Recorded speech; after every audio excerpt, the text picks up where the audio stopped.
So today, in fact, we want to talk about maybe basics of deep learning. We have been working with Keras. We have been working also with sklearn, which are nice tools. But we can also talk today just an introduction about deep learning. So first we need to, in each book, if you have a book in deep learning or in machine learning, usually they have this graph, and it's to differentiate between artificial intelligence, machine learning, and deep learning. You know, in artificial intelligence, it's much bigger umbrella. In artificial intelligence, maybe we can study black box models, which is machine learning. We can study white box models. It could be an expert system, optimization algorithms, search algorithms, and so on. And after that, we have the machine learning. In the machine learning, it's a sub area of artificial intelligence, and it's about developing those black box models for solving some problems. So, and after that, we have deep learning. Deep learning, it's also sub area of machine learning, because in machine learning, we can have maybe, of course, in machine learning, we have supervised and unsupervised learning, reinforcement learning. But in machine learning, in deep learning, we try to focus on how deep is our model, for example. So we can differentiate between, we can say that there is a branch which is called shallow learning and another one which is called the deep learning. When it's a shallow learning, maybe we can say that it's, the depth is not that much, maybe 4 or 5 layers, for example. But when it's deep, it's really deep. It could be 20, 50, right? Or more layers, hidden layers. So AI, it's the effort to automate intelligent tasks normally performed by humans. So in AI, we try to build or try to develop an algorithm or a program which can perform at the level of human intelligence. So, so for example, in autonomous cars, we need to replace human driver by a computer, for example. So we need to build a computer program which can help us to drive the car and perform at the same level of human drivers. So the field of AI, it's a broad area, and it includes machine learning, deep learning, but it also includes many other approaches that don't involve any learning. Because if we go for expert system, in expert system, in fact, it's based on human experience, but it cannot learn. So if we need to build an expert system for solving some problem, for example, like any kind of problems, we need to sit down with a domain expert and try to extract the knowledge from him, how he solve the problem. And this knowledge, we need to put it in a form of rules, for example. So we will have a set of if-then rules. If A, then B, for example. And each rule will be the piece of information or piece of knowledge in the expert system. If we can compare expert system with machine learning, for example, we can say that a perceptron, it is a piece of knowledge, or the weight, maybe weights. Maybe the weight is a piece of knowledge in machine learning. So in machine learning, we need to train, we learn, in fact, we learn from data. So we start by some random values. We initialize the model with some random values, and after that we start the learning process. And during this learning process, we will adjust the weights in a way to maybe maximize the objective function or minimize a cost function. Maybe the objective function will be to maximize performance, for example, accuracy, right? So in this case, we will train the model in a way to maximize this one, or maybe minimizing a cost function. So in this case, the cost function may be the prediction error. We need to adjust the weights in a way to minimize this prediction error. So in machine learning, we work with data, we learn from data, but in other fields, such as expert system, for example, we learn from human, in fact. So we need to see how people solve a specific problem, and we need to write down those knowledge or this experience as a set of rules. And we use a set of rules. We build an inference engine, and we build a system which can solve the problems at the level of human intelligence. But the problem of expert system, once we build the system, it will be impossible to adjust it because it will be very expensive. So, for example, we can build a system for medical diagnosis. We will feed the system with all MRI images and so on, for example, and the system will make decision. but once we have the system built already, it will be impossible to readjust the system, because once we build it, we have to use it as it is. If we need to readjust the system, maybe we need to redo the whole process from the beginning, or maybe we need to build a strategy to find out which rules are functioning at the moment, which rules are not up to date, for example. So we can get rid of rules which are not in the process, and to try to update rules also with new rules. For example, imagine that we are working in a hospital, and we got very brilliant doctor from Oslo, for example, and he is very clever in diagnosis of some kind of disease, for example. This is normal. So the experience of our hospital has been increased by the person who is coming to us. So it is the same. Once we build a system, we can add new rules to the system at some point. We can get rid of some rules. I mean, we have someone who has been retired. This is normal also. I mean, we are working in a school, and we have very famous professor who is very smart, he is very clever, but he has been retired, right? So we will get rid of all his, we will not have his knowledge anyway, for example, with us in the campus. And this is a big problem. But when we build an expert system, we will get those rules from different people, different domain experts. We will build a system. At some point, we will see that we have some set of rules which should be retired really, because it's not working anymore. Maybe no, because, for example, imagine that we are building an expert system for people to get loan, for example, and maybe it was very tough in 1980, for example. Today, it's much easier to get a loan. If we will apply rules from 1980, I mean, maybe 90% of the people will not be able to get loan, for example, right? So in this case, we have a set of rules, and this set of rules should be retired. So we need to develop an approach to get some of those rules retired if they are not working anymore, and also to hire new rules or to create new rules by getting this new knowledge and the new experience from new domain expert. So when we build an expert system, which is white box, it's not flexible. In fact, it's not easy to deal with, because it's expensive to manage a big set of rules, especially if you have a system which consists of 20,000 or 50,000 rules, for example. It will be very, very complex. It will be harder to see which rules are working, which rules are not working anymore, which rules should have less contribute, which rules should have much bigger contribution in the decision-making process. So it's very hard to manage. So the expert system, it was very, very complex one, and it's expensive to develop. And when we develop it, we have to deal with it. It cannot, it's a static system. Once we build it, we have to just accept it. So it cannot learn from data, in fact. But it has very good advantage that it's white box, it's a transparent.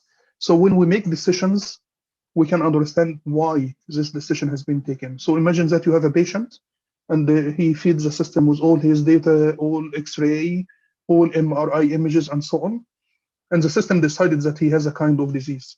If you are using expert system, it will be easy to explain to the doctors and patients why we have reached this decision, because we have something called explanation facility. We have some kind of called explanation facility, and this explanation facility, it will track the set of rules which has been fired in this case. So we will know which rules has been fired, and you can just go to those rules and you can just read it, because it's easy to understand. It's like human. If something, then something else.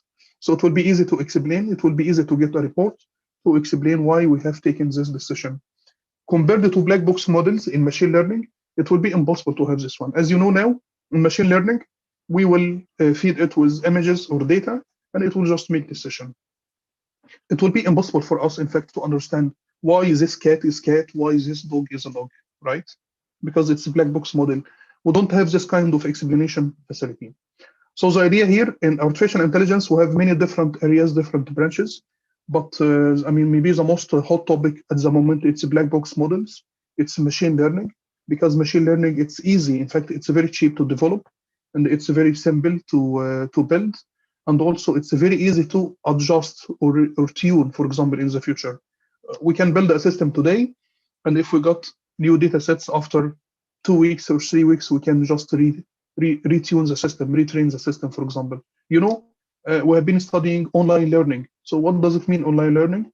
Well, we have a system, and the system is deployed already. And once we have a new data point, just a single example, we will consider this single example, and we will retrain the model using this single example. So it's more flexible, in fact, to deal with data and to deal with to adjust or to fine-tune and so on.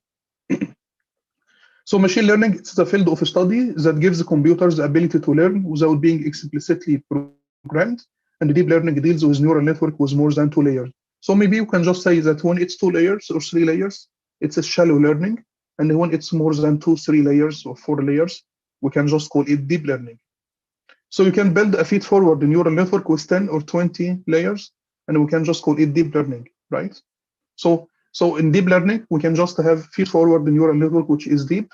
We can have also convolutional neural network, which is deep. Compared to machine learning, deep learning can automatically extract features. I mean, what is the difference between deep learning and machine learning? I mean, in machine learning, we need to work maybe manually with data pre-processing. We need to make life easy for our model because we don't have that much capacity.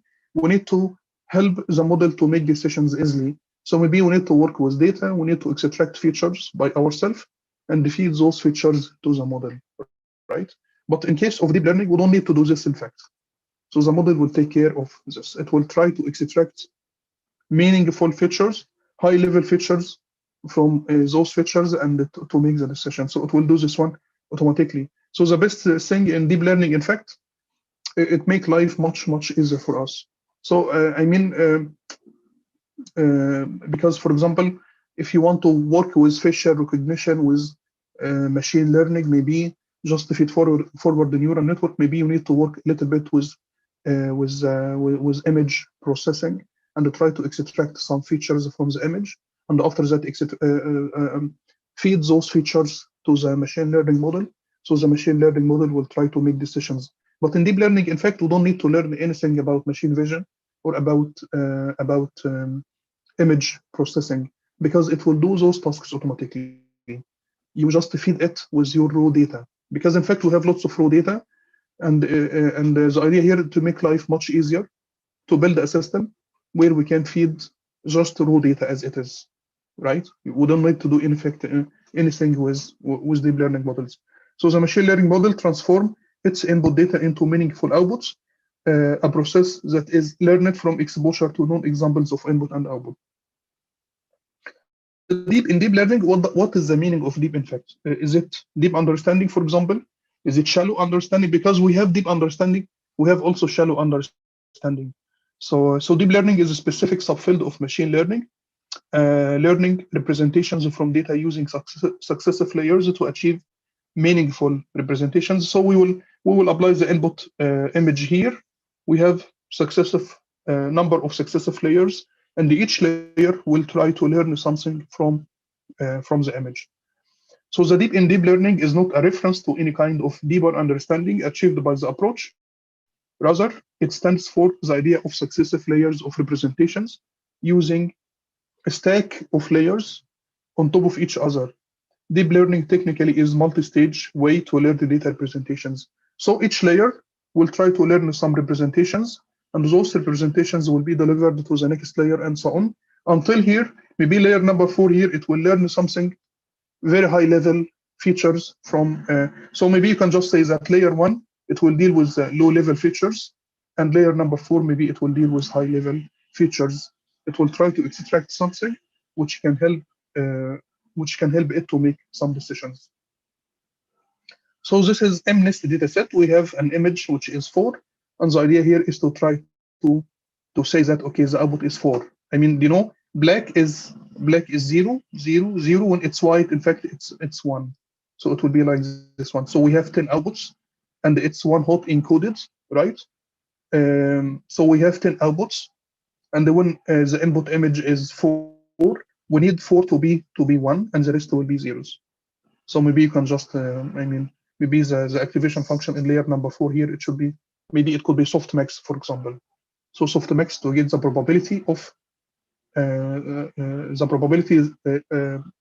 that this image belongs to a specific class. Deep representation learned by, as you can see here, for example, each layer will try to learn some representations from the original image. So we will, maybe this one, it's in different epoch, for example. So maybe at the beginning, we will try to learn something in the first, maybe in the next epoch, we will learn something else. With time, we will be able to learn something which can make sense, right? Maybe at some point, we will be able to learn something which can make sense. So for example, here, maybe this is probabilities, maybe not the probabilities. This one. 1, 2, 3, 4, 5, 6, 7, 8, 9. No. So I thought that it's. So at the end, we will try to learn something which can make sense for our problem. How learning process is done? We have some layers, and those layers will learn some transformations or some representations of original input. And at the end, we will try to make some predictions. We have the predictions from the model. We have also the true target values from the data set. So this one, it's from the model. This one, it's from the data. We will use both of those, the predictions and the target values, for calculating some loss functions. If this one, it's a loss functions, we can just call it its cost function. When it's cost function, we will try to minimize cost. So we try to calculate this loss score, and this value, we will send it to the optimizer. And the optimizer, this one, it could be error backpropagation, for example. We didn't talk about error backpropagation. Maybe we will go back to it. So this optimizer, it will try to adjust the weights in a way to minimize this loss function. So the idea here is to minimize the loss function. So we will adjust the weights. It's as we did before. We need to calculate delta omega. We need to adjust each omega. So it will be like this one, delta omega. So we will try to select delta omega in a way to minimize the loss function. We will do this one maybe in each iteration, for example, and at some point when we feel that, okay, the performance now it's satisfactory, we can stop learning. So the termination criteria, in fact, it's also need to decide it. How should we stop learning, right? Maybe we will stop when we feel that the model will start to overfit, for example, maybe after a specific number of iterations or number of epochs and so on. So this is just a very simple example. When we are using a Keras, in fact, we will have this very nice advantage that we can plot those intermediate outputs. But this is when we are using Keras. So in Keras, in fact, we can use model APIs and sequential APIs. And once you build a model, at some point you can define some new models, some models or sub-models, where you can you plot those outputs, intermediate outputs. Sometimes we need to see what kind of features which has been trained, for example. This is also an example. We will have many of those examples, as we did, in fact, last time with the autoencoder, if you can remember. So in the autoencoder, we need to plot the code. We need to plot something, so we can just extract the encoder and define a model, which we will call it an encoder, for example. And we can use this one for generating the code, or the decoder, for example, where we feed code and try to generate reconstructed image. So it is the same way. So you can define some models. For example, here it's a temporary model, and this model we will use model API from Keras. So we need to define the input. What will be the input? It could be one layer. So if you need to plot an output from a specific layer, you need to define a model for this layer. So the input, so for example, I need to define one layer, just one layer, because I need to plot the output from one layer, specific layer. So you just need to define which layer, right? You need here to define which layer. So in this case, we can just plot the output from some specific layer. So the input will be, it could be the model input, right? We need to define this model input here, and we need to define the output from where we need to get the output, right? From a specific layer, for example. And after that, we can predict, we can provide inputs to this model, for example, and get predictions and plot intermediate values. So this is a simple example. For MNIST dataset, maybe we have 7 as an input, for example, and we need to see what will be the output from a hidden layer, for example. So the output will be like this one. and this is the output at the end from the output layer. So this one, it's the output layer. Maybe this is the output from one of the hidden layer, right? This one, it's easy to get because this is the output from the model, but this one, it's intermediate, in fact. So if you want to get this one as an intermediate output, you need to define a new model, which consists, so for example, I have a model like this one. I have a model like this one, for example, and this is the output here. So if you want to plot the output from this layer, you need to define this one as a new model. I can call it, for example, model 1. So this model 1, the input to this model will be the input to the original image, for example, this one, for example, and in this case, I will supply the original image to this model here, and the output will be the output from this layer, not the final output here, but the output from this intermediate layer. So if you want to define any submodel, if you want to plot, imagine that we can have 2 hidden layers, for example, and this is the output layer. So if you want to plot the output from this one, if you want to plot the output from this one, you need to define a new model. So I need to define a model for this one, provide the original input here. So the output now will be the output from this layer. If you want to plot the intermediate output from the second hidden layer, you need to redefine a new model, which will be this one, where the input will be the original input, and the output will be the output from this second hidden layer, and so on. So this is just because sometimes people are, people want to see what will be the output from this layer. When we provide an input image here, which is 7, what will be the output from the first hidden layer? What will be the output from the second hidden layer? So if you want to do it, you can just go for Keras, and you need to define some sub-models for each sub-model, where you can get access to the output from this one. But no problem, we will talk about this one later on. Says data representation for neural network. Sometimes we are working with time series, sometimes we are working with images, a video, and so on. So it's just maybe quick introduction to how data are represented for neural network. So we need to know what is batch size. You know the batch size. For example, if we will go for batch learning, we need to define a batch size, right? So this batch size is very important. How can we decide the batch size?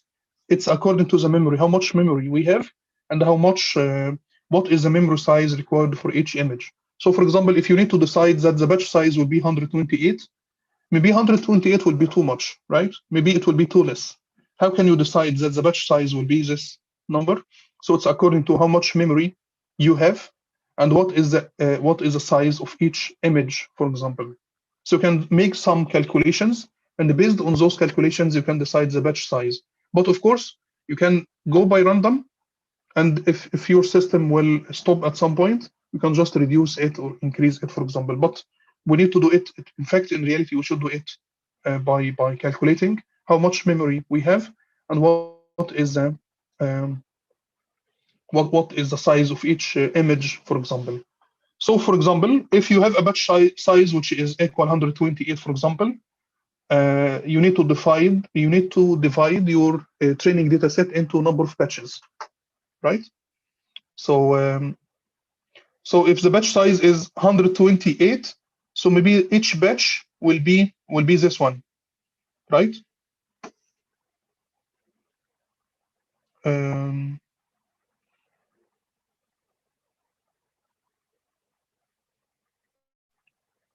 So now we are dividing our data set into a number of batches. So maybe it's from image 1 to 128, it will be one batch. So this one will be one batch. And you can just put it in a for loop and divide it into a number of batches. Time series data and the sequence of data. So for example, if you decided that the batch size will be maybe 128, so we will use 120 images as a batch size. So we will divide our training data sets into stacks, and each stack or each block will be a stack of 128 images. So when time matters, when time series, time is very important. So we cannot shuffle data in random way, because time, we will destroy the time, the sequence of data here, the time series. So when time matters, the time series is stored in a 3D tensor with an explicit time axis. We can put it in a 3D vector, for example. So for example, if you have an image and this image is in 2D, for example, so it could be, for example, 64 times 64, but it's a time series. So we are getting an image each 1 second, for example, from a sensor or from a camera. So in this case, time is very, very important. So if we need to batch to store a batch, if you need to build a batch size and the batch of 128 images, so in this case, in fact, we need to consider time. So we need to store this one in 3D vector. The first dimension will be for time, and the second will be maybe height, and the third will be the width, correct? It could be like this one. So a data set of stock prices, which we are getting every minute, for example. So we have a scalar value, which we are getting each minute. We store the current price, highest maybe, I mean, if we need to store, for example, the current price, maybe the highest price and the lowest price in the past minute. In this case, we need to store it in a 3D vector. It will consist where the entire day, for example, of trading will consist of maybe if we are working 6.5 hours per day, and we are getting some data each 1 minute. So in this case, we need to have 390 values. Yes, can I just answer my phone? Yes. Sorry, I just got.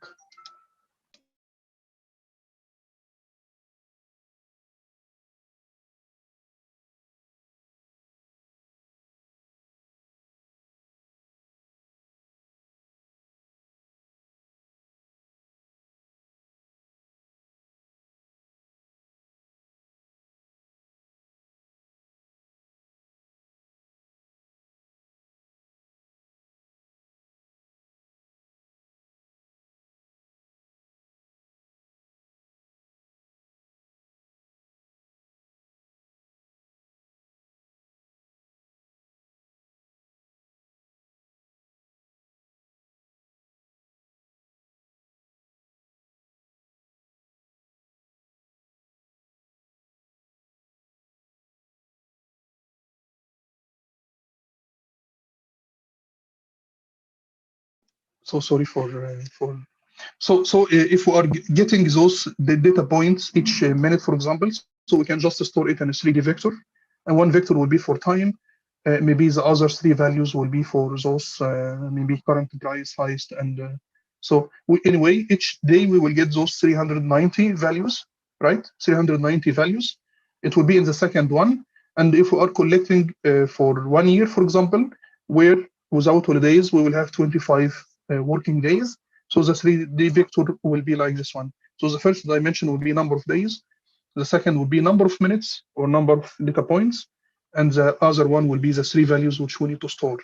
For example, minimum, maximum, and the current. For example, if we have a data set of tweets where each tweet is a sequence of 280 characters, for example, out of, I mean, the alphabet. I mean, usually it's 280. And in the alphabet, we have 128 unique characters, and which consist of all digits from 0 to 9, lowercase letters A to Z, uppercase letters, and punctuations. So in total, we have 280. Those 280, it could be one from 128 different character.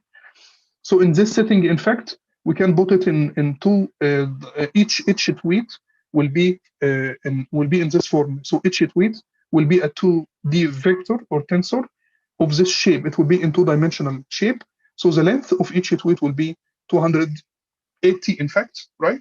But each one can be one of 128 different characters. It will be one hot encoding. So for example, if we have A, for example, if we have 6, 9, B, A capital, some punctuations, so the total size will be 280 times 128, right? Because it is simple, it's 280 values or 280 character, in fact, but each character could be one of 128 different combinations. So what will be the different combinations here? For each tweet, it will be 280 times 128. If you have a data set which consists of 1 million, for example, so it will be stored in 3D array or 3D matrix or 3D vector, which consists of 3 dimensions. So the first dimension will be 1 million tweets. The second one will be number of characters, and the third one will be number of different characters which we have. So it will be this one will be the size or the memory size which we need in fact to store. If it will be float number, if it will be integer value, you can in fact decide, you can calculate how much space, how much memory space we need for each batch.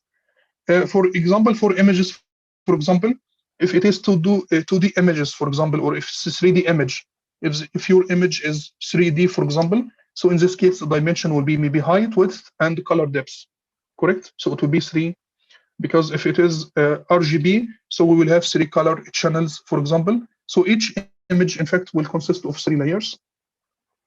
It's similar if it is grayscale, so it will be 2-dimensional, because in grayscale we don't have colors.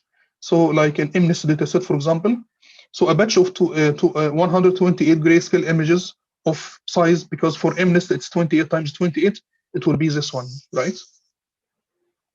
Because the color channel is only 1, it's not RGB.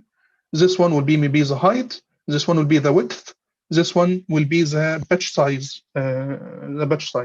So if it is 3D, for example, so it could be, for example, 128, 64, 64. This one will be 3, for example, if it is RGB images.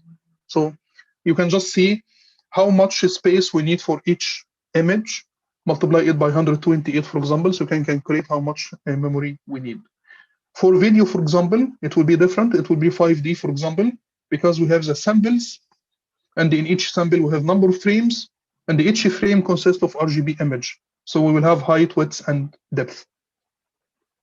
So for example, if you have a 60-second YouTube video, and each video consists, or each image or each frame consists of 144 times 256 pixels, for example, and it's sampled, we have 4 samples per second, for example. So in this case, we will have number of samples will be 4, and after that we will have, the batch size. If we have a batch size of 4, so this one will be the batch size. So the first dimension will be the batch size. The second one will be the number of frames, because we sampled it as each minute. In each minute we have 4 samples, or we have 4 frames, for example. So we'll have here 240, which will be 60 times 4, and the rest will be the dimension of the RGB image. So if you want to calculate how much values we will have, we will get all those pixel values, right? This one will be the number of pixel values. And if you are storing each pixel value in 32 bits, for example, so in this case, we need 425 megabytes to store this tensor. So now you can decide what will be the batch size. So if you are working with a video, for example, you can just imagine if we need to have 60-second YouTube videos, which is sampled into 4 frames, right, per second. So in this case, we need to have a memory of 425 megabytes for storing this batch. So this is very, very important. Some other example, but sorry, because this slides are not very well organized, but maybe I can skip those, and we can go for I can go back to those one, but we can go first maybe for convolutional neural network, because this is the main task for today, and I can go back to those stuff. So, but the idea today is to talk about convolutional neural network, and the convolutional neural network, the idea here is to learn higher order features in the data by convolutions, right? Can I ask a question about batch size? Yes, please. Is it the batch size is the tuning parameter, or the more it's a hyperparameter, in fact. So you need to decide it. So if you will go for batch learning, right? So you need to decide you need to decide the batch size. But the batch size, it's connected with the data size, right? Each image, for example, what is the size, and how much memory do you have in your GPU memory or RAM, or how much memory you have. So maybe if you selected 128, it will not work, and you need to decrease or increase at some point. if we want to, there are in the learning curve, there are some fluctuations sometimes. So if we want to handle these fluctuations, maybe it's because of the batch size. So Yes, if you are going for online learning, for example, stochastic gradient descent, for example.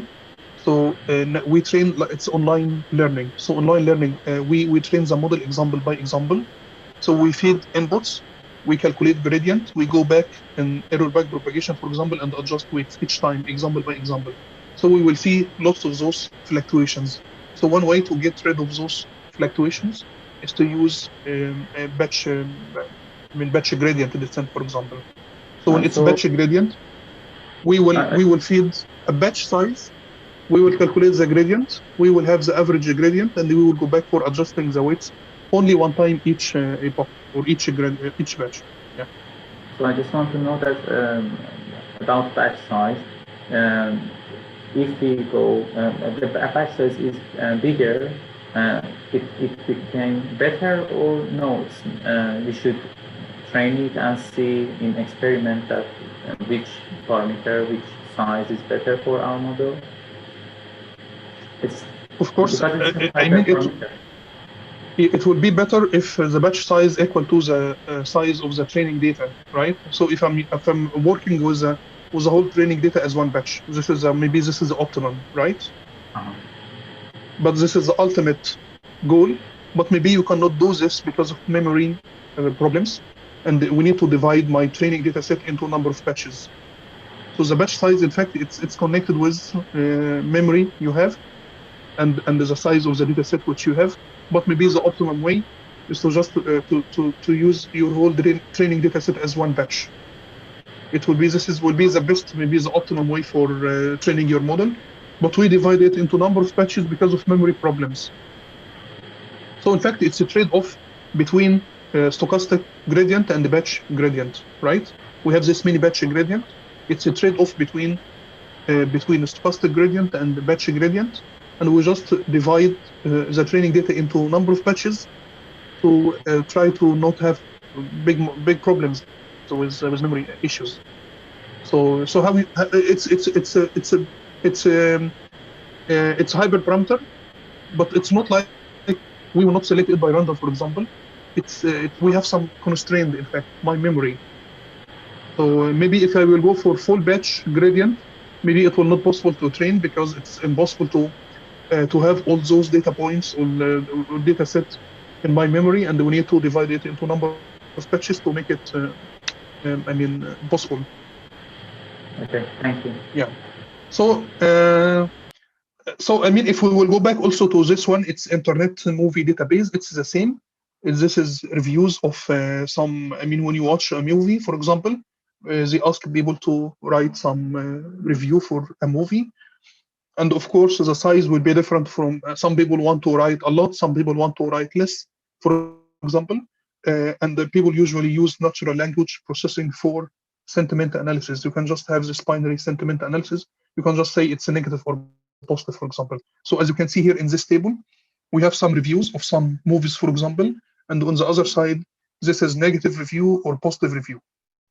So some people say that, okay, this is fantastic movie, well, like this movie, and some people say, no, this is horrible movie, this is bad movie, it's not, well, so some people they have positive opinion, some people they have negative opinion. So in fact, we use natural language processing. And as you can see here, in this review part, you can ask people to write a review, maybe like you can control the size of the review, correct? You can just say you can write maybe 100 words, for example, or 500 characters, for example. And after that, we will use natural language processing for sentiment analysis. So in sentiment analysis, we will try to say, okay, this is negative, this is positive. So in fact, this IMDb dataset, it consists of 50K movie reviews. It's 50,000 reviews. And those reviews we have, like it's in two columns. One in one side, we have the text, and in the other side, we have this one negative, positive. So it could be just a positive one, negative one, for example. So we have this kind of binary sentiment analysis. And this each review is a sequence of words each review consists of a sequence of words of different length, converted into a sequence of integers. In fact, each integer stands for a specific word in a dictionary, and in this data set, we select the top 10,000 most popular words. So you will have the reviews from all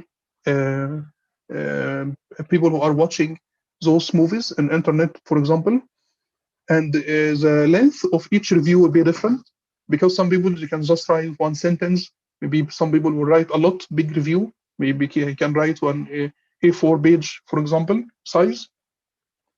And this data set, in fact, it's converted into, it's divided into 50% for training and 50% for teaching, and each consists of 50% positive reviews and 50% negative reviews. So it's a balanced data set.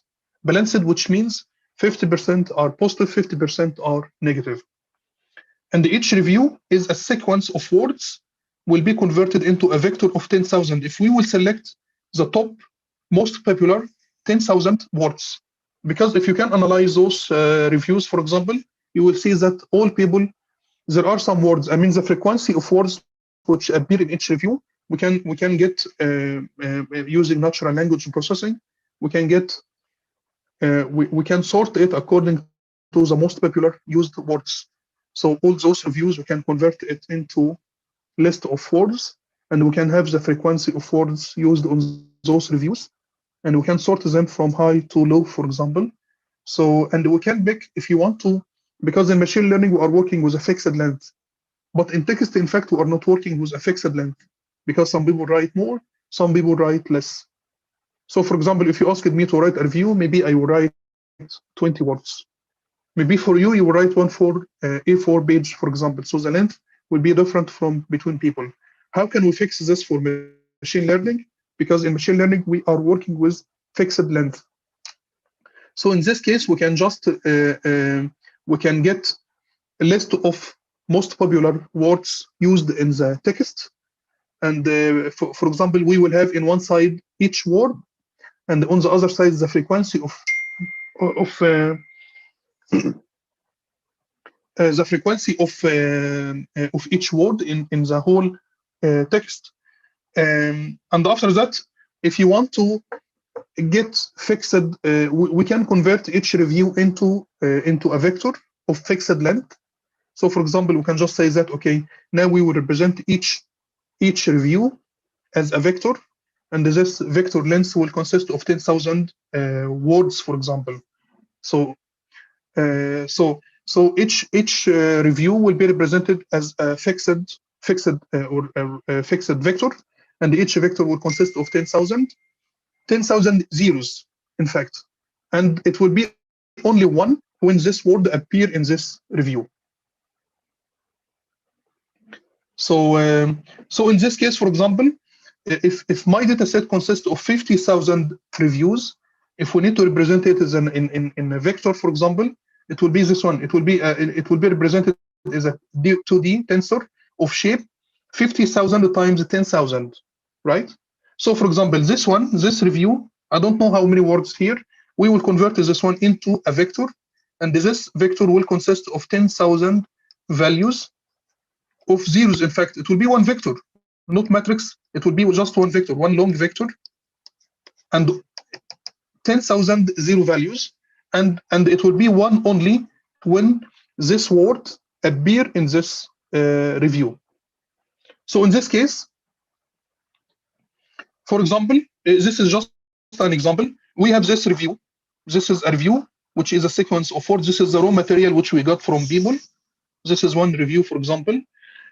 And this review, in fact, we will convert it into, we will code it into a sequence of integers of size 10,000. So we will convert this one into a fixed one. This one has variable length, in fact. I don't know how many words here. Maybe this one has maybe, for example, 500 words, for example, right? So we will convert this one into a vector, and this vector will consist of 10,000 values, right? It will be this one, vector of 10,000 values, where it will be zeros everywhere except one when this word appear in this one, right? So I don't know if I can. Yes. So okay, because I got a message. Someone outside. I need to get a device from him. So is it okay to take 10 minutes to break now? Okay. We will meet again